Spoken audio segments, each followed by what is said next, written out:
Oh, they're gonna lay an egg on your camera. As much as I love to travel, the pandemic has kicked those plans in the butt. It's also made me realize that it's high time we gave our travel habits a sustainable reboot. If we want to live, love, and laugh again, we have to be more conscious, realistic, and creative with what we've got. Love. Maggots. Love. So today, I'm gonna find out how Singapore is making that sustainable future a reality by reimagining all that we consume. Let's dive right in, yo! Singapore's known for its amazing food. However, being a tiny land-starved nation means most of that food needs to be imported. But thankfully, the city's changing things around with some new farm-to-table concepts. But forget about the table for now. Let's talk about the farm. A farm that's using innovative solutions to grow non-native produce. And it's in the place where you least expect, an office building. Welcome to the future of growing plants. This is Benjamin Swan, the brains behind Singapore's very own kale. Am I ready for the future? Okay, yes. What we do is we actually control this environment and we use technology to replicate what happens in nature. So this is still natural, so it's free of pesticides, it's free of heavy metals and pollutants. It is true 100% clean, almost pharmaceutical grade produce. Not only does it taste better, it's more nutritious as well. This is a slightly smaller leaf. I feel like a horse. You've eaten kale before, right? Yes, I have.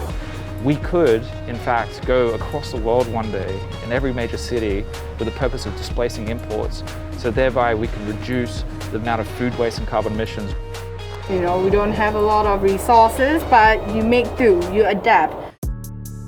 Now, kale is not quite Singapore famous yet, but world-renowned seafood dishes like chili crab are. So how is this city introducing the spice of sustainability in its seafood? I'm here at Apollo Marine, a fish market, to find out.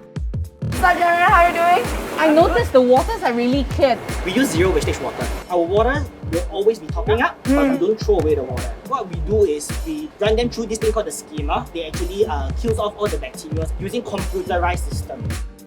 Who knew that using recycled water was a way to getting fresher seafood?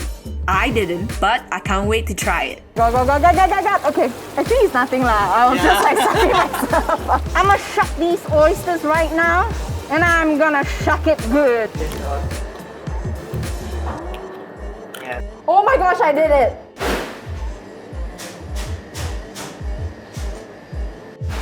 So good.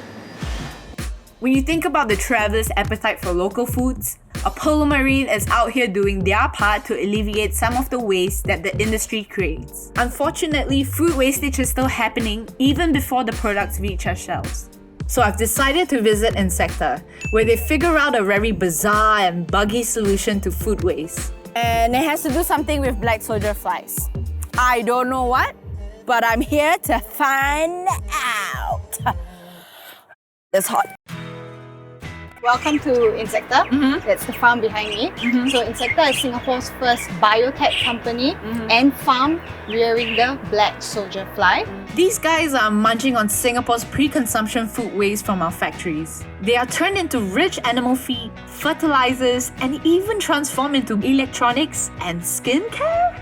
Over here at Insecta, we are pioneering not only the technology, but the outreach and education as well to get people comfortable with the idea of having insects as a beneficial resource. Insects are the future, yeah. Let's go. Time to educate myself. First step, make friends with our future heroes. Keep calm and soldier on. Like, so should I soup it in or? Yeah, you can put your whole hand in inside and get the full experience. Okay. Ah! So ticklish. So these are the pre-pupae stage, right? Oh, okay. Yeah, it looks beautiful. This is the mating chamber. Yeehaw. Come on. Yeah, we're going right into the heat. Yep. Hey, ho, hey. This is where Insecta breeds their flies. A caged chamber for the little guys to mate and lay eggs in a contained environment. How are you so calm? Why are you so calm? Because I know that they're not going to hurt me. The black soldier fly, the gift that keeps on giving. So there was a lot of bugs on me just now, and I'm feeling kind of hot and sticky from the heat. And luckily in Singapore, there's plentiful of opportunities for me to do a quick switcheroo, freshen up myself. I'm about to head into Little Magical. One of Singapore's fast fashion and conscious clothing labels. They're trying to undo years of environmental damage caused by the fashion industry, one snazzy dress at a time. They've pivoted to using tencel as their superstar material. Tencel is a biodegradable fabric made from sustainably sourced wood, giving way to what we know as slow fashion, a growing movement to reduce waste in the fashion scene. To me, slow fashion is actually the trend right now, and in the future, I would say that this is a direction that everyone should go in towards too. All this talk about slow fashion has got me thinking. To know more, I'm on my way to meet a designer whose label has always stood for slow fashion. But beyond just using sustainable materials, they realized that it's also about how these products can help us be more mindful about our lifestyles. Welcome to Grey. So what does slow fashion actually mean, especially to like an average consumer like myself? For fast fashion, you do more trend-focused products, and you can ignore what you have produced along the way. Yeah, so being slow fashion, the concept is about you make something good that can last instead of just churning out more things. At Grey, we focus a lot on the design details. Creatively, making things multi-use, multi-wearing, so really making it versatile, genderless, seasonless, and functional.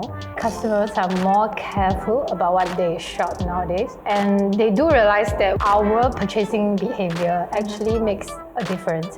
It's really a reminder for me to practice sustainability throughout the whole business. Like, you can design anything you want in life. Both designers and consumers have a role to play when it comes to solving all that's wrong with the fashion industry today. In a world that wants you to buy more and more, it's refreshing to have sustainable brands that encourage us to shop more consciously. But is it just the basic things like food and clothing that are getting a conscious makeover? What about a more sustainable way to treat ourselves? Thankfully, I found someone who's on a mission to make that a choice we can all make. His name is Travin, and he runs a food tech startup called Crust. He's been collaborating with some of my favorite bakeries, collecting leftover breads to brew his very own Singaporean beer. His official brewery is off limits to non-employees, like me. So, we're headed to where he first turned bread into beer, his home kitchen. Why beer is because at least when it comes to waste management, it's the most fun way of having a conversation around it. Yeah. So I was doing a bit of research on like the origins of beer and all. Came across quite a number of articles where it states that the preservation of bread is one of the oldest forms of making beer. Go Travin. Is she always like that? Yes. You wanna help? Yeah, I'm sorry. And in the true Crust fashion, the theme of our brew is leftovers. We've got some surplus bread, we soak this in some water, extract the sugar, add our beer hops and... Let it sit for maybe 2 to 3 more weeks. Then a month later, we would have our batch. I'm not even sure if this is going to be any good lah, but that's the whole reason why you do R&D anyway, right? Yeah.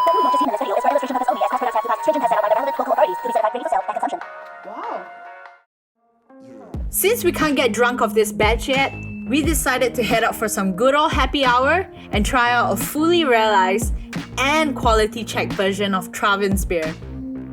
Travin, you took that DIY spirit, and you just open it up and share it with someone like me even. And then if that's what it's all about, cheers to that, bruh. Yes? Cheers? Okay. Sure. Although a lot of us have been traveling to escape the daily grind, now is the time for us to travel with purpose and intent. The places that I've checked out are a look into the future, and it's all about reinvention, innovation, and finding new opportunities. Now that's a plan I can get behind as we open up to the rest of the world. My name's Ashley, and I'm out.